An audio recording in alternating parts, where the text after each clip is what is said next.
Hi all, welcome to Blasters arena. ഈ ISL അതിൻ്റെ അവസാന ഘട്ടത്തിലേക്ക് എത്തിക്കഴിഞ്ഞിട്ടുണ്ട്. ഇനിയിപ്പോൾ ഗ്രൂപ്പ് ഘട്ടത്തിൽ കുറഞ്ഞ മത്സരങ്ങൾ മാത്രമാണ് അവശേഷിക്കുന്നത്. ഷീൽഡ് കിരീടം മോഹൻ ബഗാൻ ഉറപ്പിച്ചു കഴിഞ്ഞു എന്നുള്ളതാണ് ISLലെ ക്ലബ്ബുകളുമായി ബന്ധപ്പെട്ട വരുമാനത്തെക്കുറിച്ച് ആരാധകർക്ക് അറിയേണ്ട ഒന്നാണ്. അതായത് ബ്രോഡ്കാസ്റ്റിൽ നിന്നും എത്രത്തോളം വരുമാനം ക്ലബ്ബുകൾക്ക് ലഭിക്കുന്നു എന്നതാണ് ആരാധകർക്ക് അറിയേണ്ടത്. ഒരു ആരാധകൻ അതുമായി ബന്ധപ്പെട്ടുകൊണ്ടുള്ള ഒരു സംശയം ചോദിച്ചിരുന്നു. അതിങ്ങനെയാണ്: ISL ക്ലബ്ബുകൾക്ക് ബ്രോഡ്കാസ്റ്റ് വരുമാനം ഇപ്പോഴും ലഭിക്കുന്നുണ്ടോ ഇല്ലയോ എന്ന കാര്യത്തിൽ ആർക്കെങ്കിലും അറിവുണ്ടോ? സ്റ്റാർ സ്പോർട്സുമായുള്ള 10 വർഷത്തെ കോൺട്രാക്ട് അവസാനിച്ചിട്ടുണ്ട് എന്നാണ് എൻ്റെ അറിവ്. ഇതായിരുന്നു ഒരു ആരാധകന്റെ സംശയം. ഇതിന് പ്രമുഖ മാധ്യമ പ്രവർത്തകനായ മാർക്കസ് മർഗുലാവോ മറുപടി നൽകിയിട്ടുണ്ട്.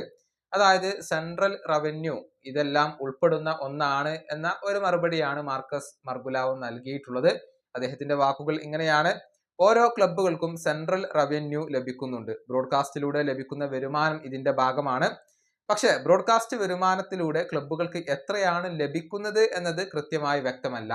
ഇതാണ് മാർക്കസ് മർഗുലാവോ പറഞ്ഞിട്ടുള്ളത്. അതായത് ബ്രോഡ്കാസ്റ്റ് വരുമാനം ഇപ്പോഴും ക്ലബ്ബുകൾക്ക് ലഭിക്കുന്നുണ്ട് എന്നാണ് ഇദ്ദേഹം വ്യക്തമാക്കിയിട്ടുള്ളത്. നമുക്കറിയാം, കേരള ബ്ലാസ്റ്റേഴ്സിന് അങ്ങനെയാണെങ്കിൽ ഒരു മികച്ച രൂപത്തിലുള്ള വരുമാനം അതുവഴി ലഭിക്കുന്നുണ്ടാവാം. കാരണം ഏറ്റവും കൂടുതൽ ആരാധകർ വീക്ഷിക്കുന്ന മത്സരങ്ങളിൽ ഒന്ന് കേരള ബ്ലാസ്റ്റേഴ്സിൻ്റെ അത് തന്നെയാണ്. ഈ വീഡിയോയുടെ അവസാനിപ്പിക്കുന്നു. അടുത്ത വീഡിയോയുമായി വീണ്ടും കാണാം.